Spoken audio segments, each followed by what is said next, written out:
جو سوال کیا جائے گا ان میں سے ایک یہ بھی ہے کہ بتاؤ تمہارا دین کیا تھا اور تم نے اس پر کس حد تک عمل کیا ہے۔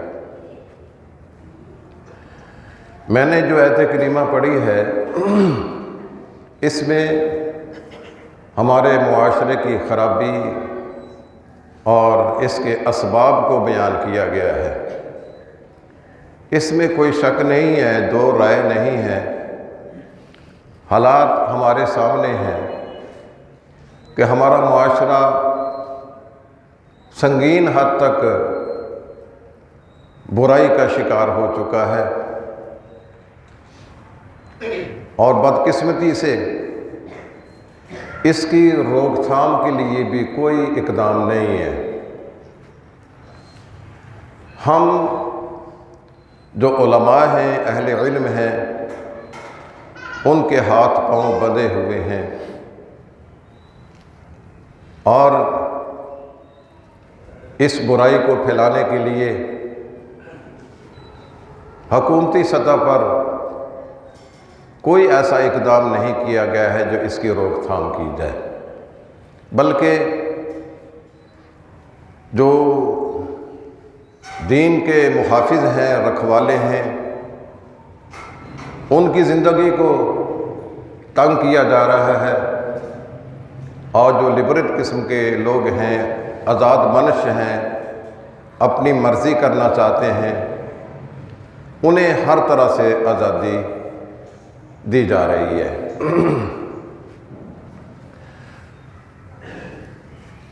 ابھی ماضی قریب کی بات ہے جب ہماری ہی معاشرے کی بیٹیوں نے، بہنوں نے اسلام آباد میں ایک لانگ مارچ کیا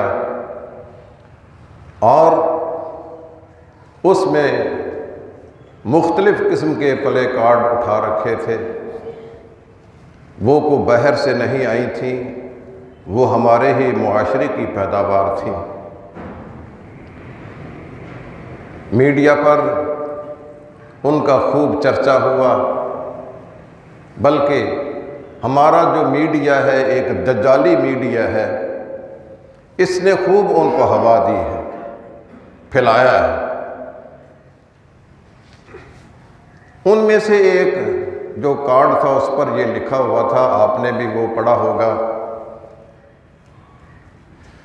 کہ میں 9 سال کی تھی کہ میرا ایک 50 سالہ آدمی کے ساتھ نکاح کر دیا گیا، میری آواز کو دبا دیا گیا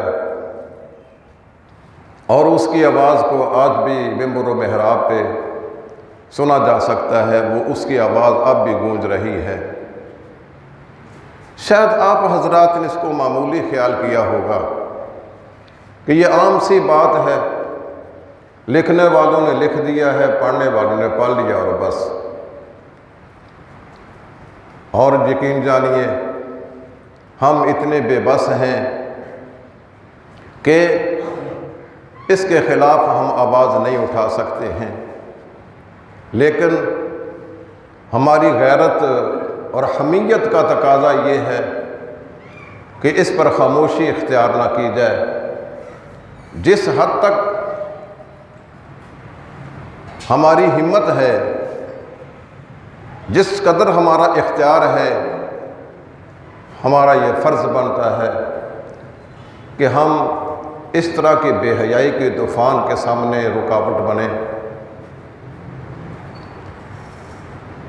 اس عبارت کا مطلب یہ ہے، سیدہ عائشہ رضی اللہ تعالی عنہا جو ام المؤمنین ہیں اور صدیقہ کائنات ہیں، ان کی عمر 9 سال کی تھی جب رسول اللہ صلی اللہ علیہ وسلم کے گھر میں وہ آئی ہیں، اور رسول اللہ صلی اللہ علیہ وسلم کی عمر 50 سال کی تھی، اور کون ہے جس کی آواز کو آج بھی ممبر محراب پر سنا جاتا ہے، اس کی آواز آج بھی ممبر محراب پہ گونج رہی ہے؟ یہ رسول اللہ صلی اللہ علیہ وسلم کی ذات گرامی ہے کہ ہم آپ کی آواز کو لوگوں تک پہنچاتے ہیں۔ آخر اس طرح کے جو عبارتیں ہیں، جو نعرے ہیں، جو سلوگن ہیں، ان کا کیا مطلب ہے؟ ہماری ماں کو کوئی معمولی سی بات کہہ دے، ہم لڑنے بھیڑنے پر تیار ہو جاتے ہیں۔ ہمارے چیف آرمی پر کوئی معمولی سی بات کہہ دے، ہمارے خلاف مقدمے دائر ہو جاتے ہیں۔ وزیر اعظم کے خلاف کوئی بات کر کے دیکھ لے، پھر وہ اس کے نتائج بھگتنے کے لیے اپنے آپ کو تیار کر لے۔ کیا ہماری غیرت بالکل سو چکی ہے کہ ہماری امی عائشہ صدیقہ رضی اللہ تعالی عنہا کے بارے میں اس طرح کی باتیں کی جائیں اور رسول اللہ صلی اللہ علیہ وسلم کے خلاف اس طرح کے نعرے لکھے جائیں؟ اگر ہم اب بھی خاموش رہتے ہیں تو اس کا مطلب یہ ہے کہ ہمارے اندر وہ غیرت ختم ہو چکی ہے، وہ حمیت کا جنازہ نکل چکا ہے۔ ہمیں یہاں رہنے کا کوئی حق نہیں ہے۔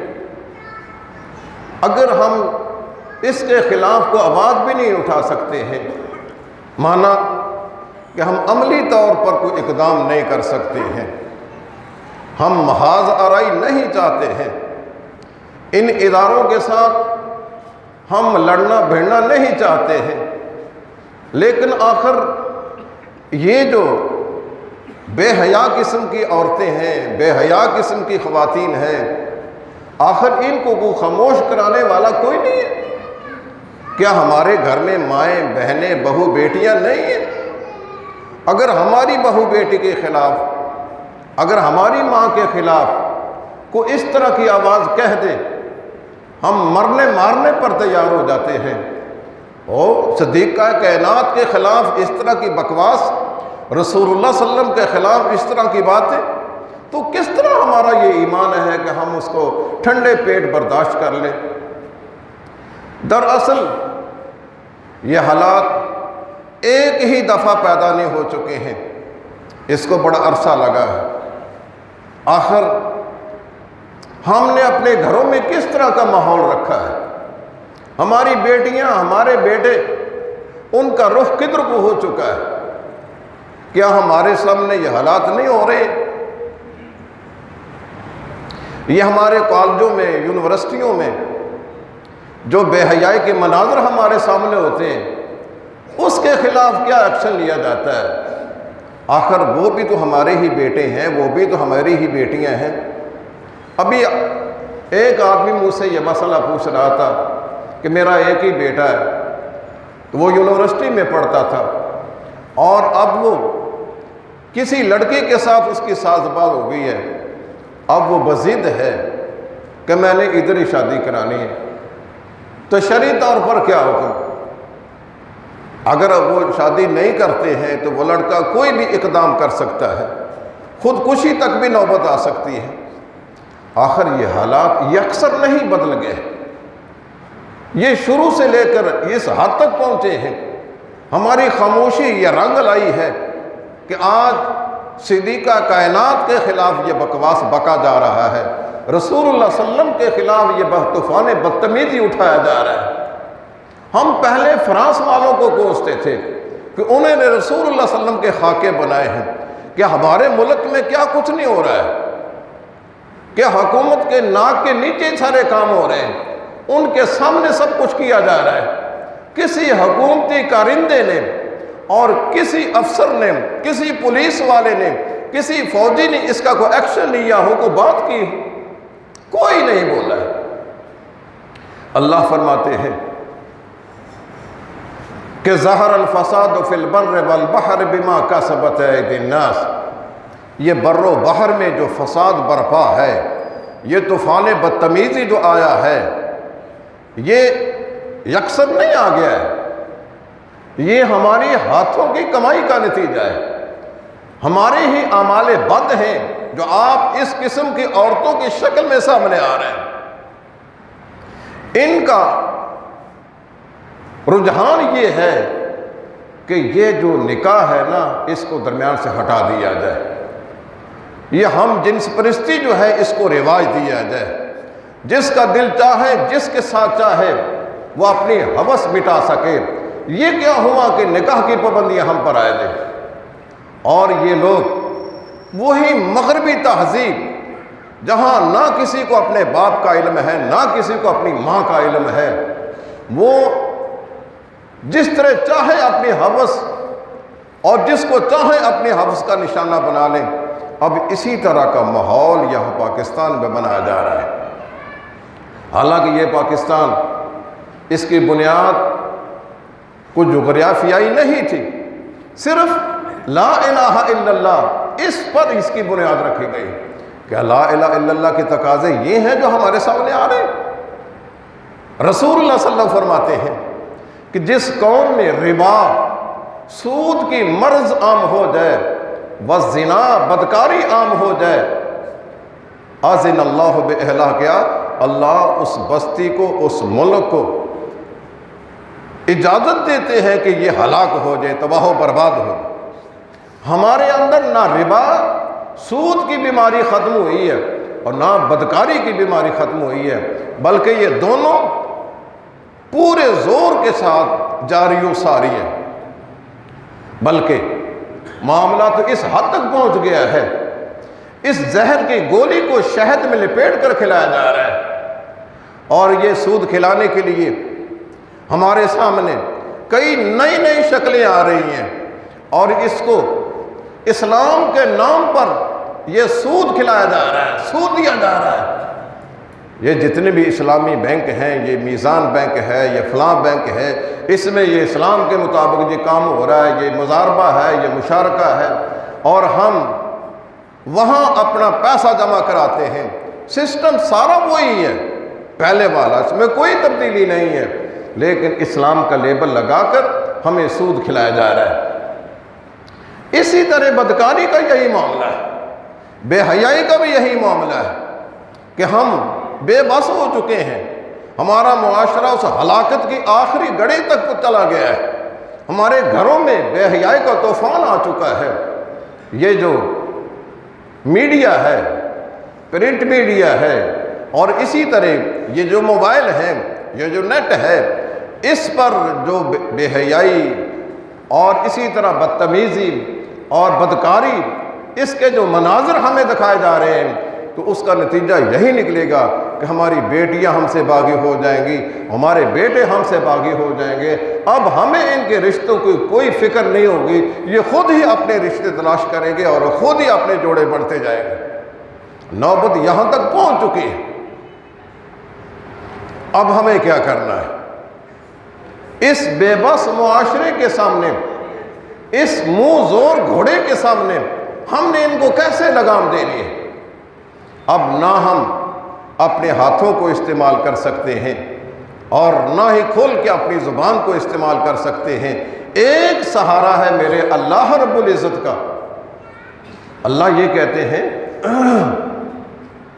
ایسے حالات میں مسلمانوں پر وبائیں، آزمائشیں، مصیبتیں آئیں گی۔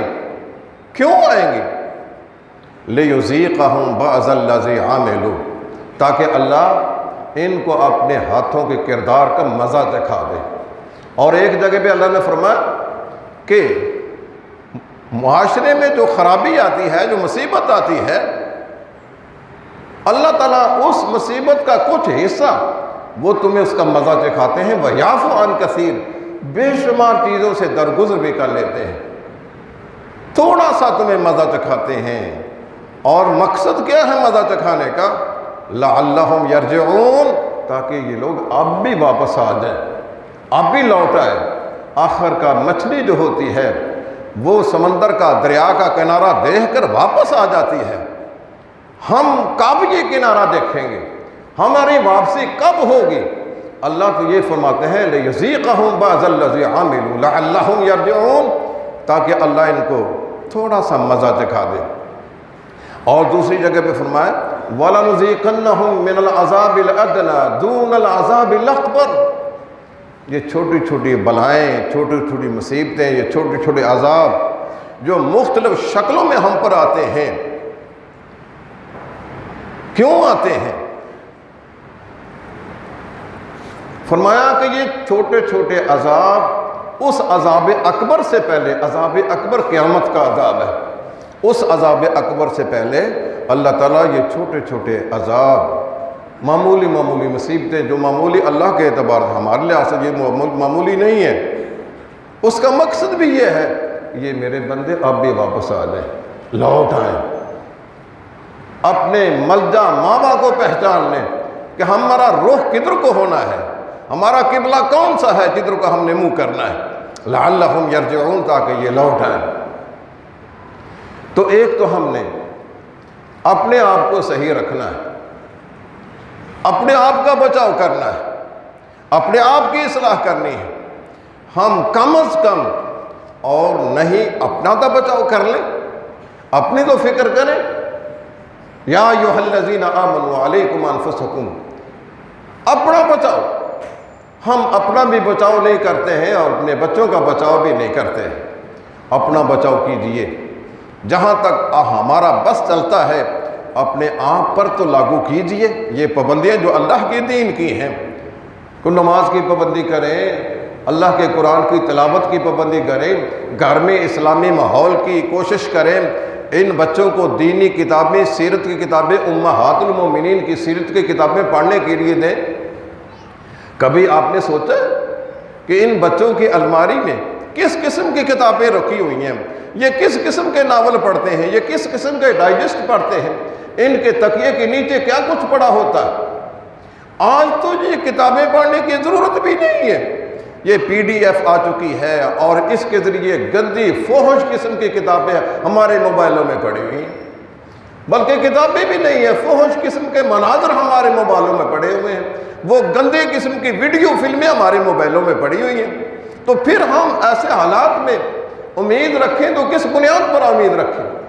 کم از کم ہمارا یہ فرض بنتا ہے کہ ہم اپنے آپ کی فکر کر لیں، اپنا آپ تو بچاؤ کر لیں، اور اپنا بچاؤ کرنے کے بعد ہمارے سب سے زیادہ عزیز ہمارے بچے ہیں، ہماری اولاد ہیں، ہماری بیوی، ہماری بیٹیاں ہیں، ان کو سمجھانے کے لیے محبت کے ساتھ، پیار کے ساتھ ان پر سختی نہ کی جائے۔ اگر ہم سختی کرتے ہیں تو ہمیں خطرہ ہے کہ یہی بغاوت نہ کر دیں، بلکہ اس سے آگے یہ ہے کہیں خودکشی کر کے اپنے آپ کو ختم نہ کر لیں۔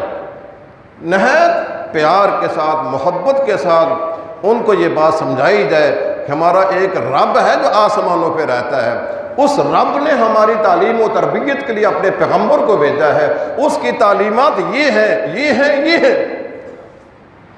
یہ باپ تو یہ کہنے کی بھی ہمت نہیں رکھتا ہے۔ ہم تو اتنے بے بس ہو چکے ہیں کہ اپنی اولاد کو کہنے کی بھی اپنے اندر ہمت نہیں ہے۔ رسول اللہ صلی اللہ علیہ وسلم نے فرمایا کہ 3 شخص ایسے ہیں جن کو اللہ تعالیٰ جہنم میں پھینکے گا اور قیامت کے دن ان سے ہم کلام نہیں ہوگا، قیامت کے دن ان کا تزکیہ نہیں کرے گا، اور قیامت کے دن کسی کی سفارش ان کے بارے میں نہیں سنے گا اور انہیں دردناک قسم کے عذاب سے دوچار کرے گا۔ اتنی اللہ تبارک و تعالیٰ کے پیغمبر نے وعیدیں سنائی ہیں کس ان کے لیے۔ وہ کون سے؟ ایک تو ہے شراب کا رسیہ، ایک ہے والدین کا نافرمان۔ یہ مختلف مقامات پر رسول اللہ صلی اللہ علیہ وسلم نے مختلف قسم کے جرائم کی نشاندہی کی ہے۔ کہیں آپ نے یہ فرمایا کہ سود کھانے والا، کہیں آپ نے یہ فرمایا کہ زکوٰۃ کو روکنے والا، کہیں آپ نے یہ فرمایا کہ وہ قطع رحمی کرنے والا۔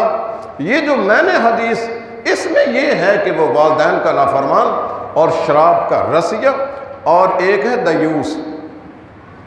اور دیوس کی تعریف پیارے پیغمبر نے خود ہی کی ہے۔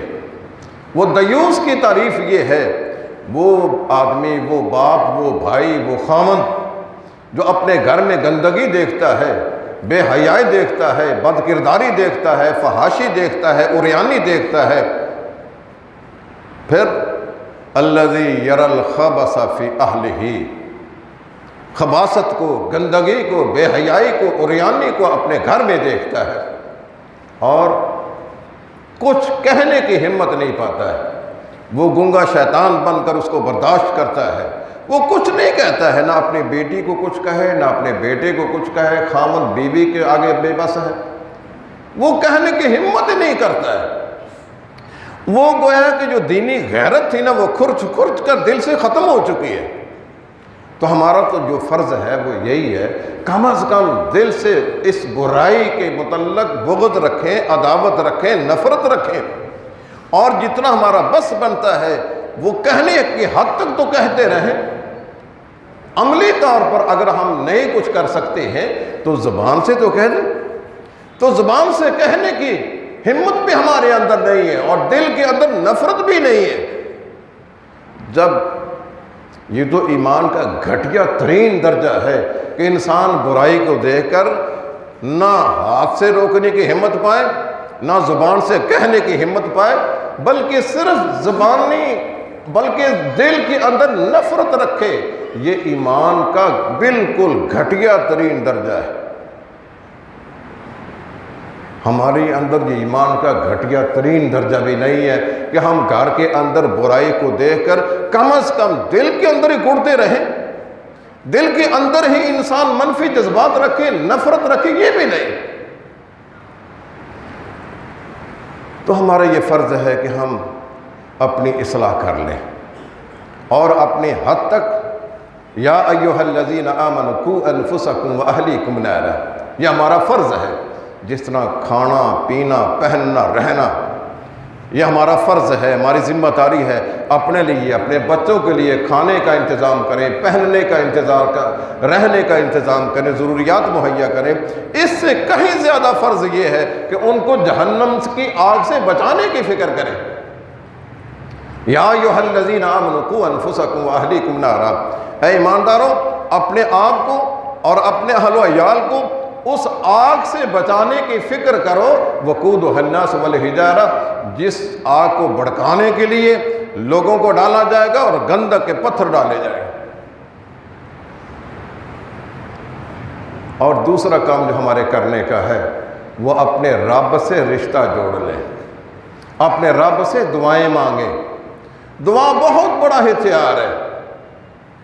دعا کریں اللہ تبارک و تعالیٰ سے کہ وہ خزانہ غیب سے کوئی ایسے حالات پیدا کر دے، حالات کو پلٹ دے، اور ان کے دلوں میں جو بچے ہمارے باغی ہو چکے ہیں ان کے دلوں میں اس دین کی محبت ڈال دے۔ اس دعا کرنے میں کیا مذائقہ ہے۔ رات پچھلے ٹائم اٹھ کر اللہ کے حضور گڑ گڑا کر دعا کر دیں، اللہ کی قسم اگر آپ کی آنکھوں سے ایک قطرہ آنسو کا نکل گیا، نصف قطرہ آنسو کا نکل کر دعا کر دی نا آپ نے، تو اللہ تعالیٰ کو حیا اور شرم آتی ہے کہ آپ کی دعا کو مسترد کر دے۔ اللہ تبارک و تعالیٰ بہت انعام و اکرام کرنے والا اور ہم پر اپنی جو ہماری مائیں ہیں اس سے زیادہ محبت اور پیار کرنے والا ہے۔ اور جس اللہ نے اس انسان کو اپنے ہاتھوں سے بنایا ہو، اس کے خمیر کو اپنے ہاتھوں سے گوندا ہو اور اس کے پتلے کو اپنے ہاتھوں سے بنایا ہے، اس کی نوک پلک کو خود ٹھیک کیا ہو اور اس کے اندر اپنی روح کو ڈالا ہو اور اس کو فرمایا کہ ملائکہ کا مسجود بنایا ہو، وہ اللہ اس کو جہنم میں پھینک دے گا۔ ما یفعل اللہ بعذابکم، اللہ کو کیا پڑی ہے تمہیں سزا دینے کی، اللہ کو کیا پڑی ہے تم کو عذاب دینے کی۔